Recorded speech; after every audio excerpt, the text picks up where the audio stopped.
सोमनाथ पर सियासी संग्राम की। 11 तारीख को पीएम मोदी सोमनाथ मंदिर जाएंगे, लेकिन उनके दौरे से ज्यादा चर्चा उनके लेख की हो रही है, जो उन्होंने सोमनाथ मंदिर पर 1000 साल पहले हुए आक्रमण का जिक्र करते हुए लिखा, जिसमें नेहरू का भी जिक्र है और सरदार पटेल का भी।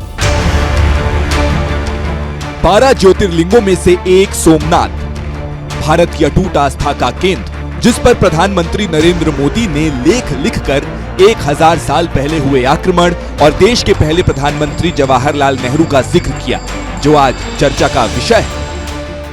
तत्कालीन प्रधानमंत्री पंडित जवाहरलाल नेहरू इस घटना से अधिक उत्साहित नहीं थे। वो नहीं चाहते थे कि माननीय राष्ट्रपति और मंत्री इस समारोह का हिस्सा बने। उन्होंने कहा कि इस घटना से भारत की छवि खराब होगी, लेकिन राजेंद्र बाबू अडिग रहे और फिर जो हुआ उसने एक नया इतिहास रच दिया। इस लेख पर बीजेपी और कांग्रेस में जुबानी संग्राम छिड़ गया है। जवाहरलाल नेहरू जी कहते हैं कि महमूद गजनी कितना कला का प्रेमी था, और जवाहरलाल नेहरू जी के पुरजोर विरोध के बावजूद प्रथम राष्ट्रपति डॉक्टर राजेंद्र प्रसाद जी की उपस्थिति में यह स्वप्न साकार हुआ था। वो क्या कहें क्या नहीं कहें, उनको 60-70 साल पुरानी बातें कहने की बहुत पुरानी आदत हो गई है। भारत की आजादी से पहले तक सोमनाथ मंदिर खंडहर बना हुआ था, लेकिन तत्कालीन गृह मंत्री सरदार पटेल ने सोमनाथ मंदिर को उसके पुराने गौरव में वापस लाने का संकल्प लिया। लेकिन तत्कालीन पीएम नेहरू को सरकारी भागीदारी से आपत्ति थी।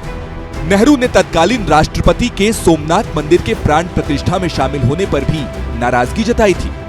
नेहरू आर्काइव के मुताबिक नेहरू ने 2 मार्च 1951 को तत्कालीन राष्ट्रपति को पत्र लिखकर अपनी आपत्ति दर्ज कराई थी।